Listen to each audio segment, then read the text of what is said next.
नागपूर जिल्ह्यात शेती उपयोगी साहित्य वाटपात 188 कोटींचा घोटाळा. भारतीय किसान संघाचा आरोप. दोषींवर कारवाईची मागणी.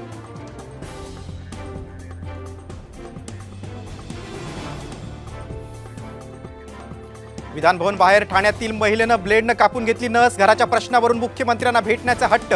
महिलेवर जीटी रुग्णालयात उपचार.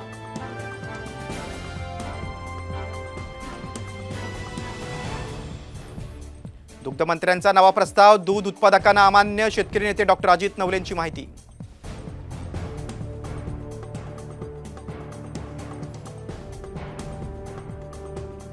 मनोज जरांगे पाटलांना झेड+ सुरक्षा देण्याची मागणी. जरांगेंचे सहकारी जालना जिल्हाधिकाऱ्यांची घेणार भेट.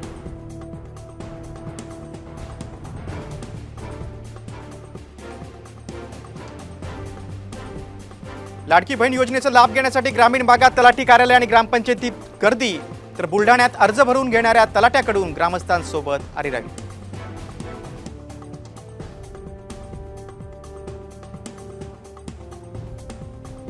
नगरमध्ये राजू शेट्टींच्या उपस्थितीत भव्य रास्ता रोको. विविध मागण्यांसाठी शेतकरी आक्रमक.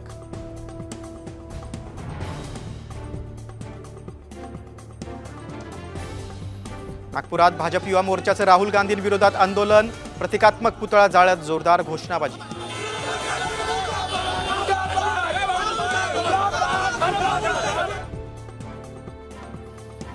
मनमाडमध्ये भाजी विक्रेता संघटनेचे अध्यक्ष गंगादादा त्रिभुवन यांचं अर्धनग्न आंदोलन. सावित्रीबाई फुले भाजी मार्केटचं काम पूर्ण करण्यासाठी आंदोलन.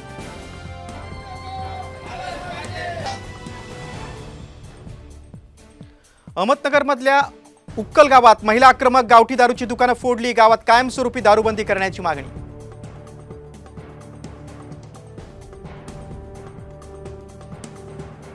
मुंबई आंतरराष्ट्रीय विमानतळावरून 5 किलो गांजा जप्त. बँकॉकवरून आलेल्या प्रवाशाला अटक.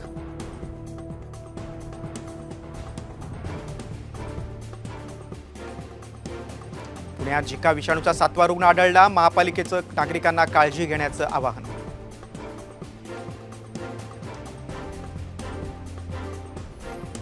अकोला जिल्ह्यातील अकोटमध्ये चालकाचं नियंत्रण सुटल्यानं बस दरीत कोसळली. 6 जण गंभीर जखमी.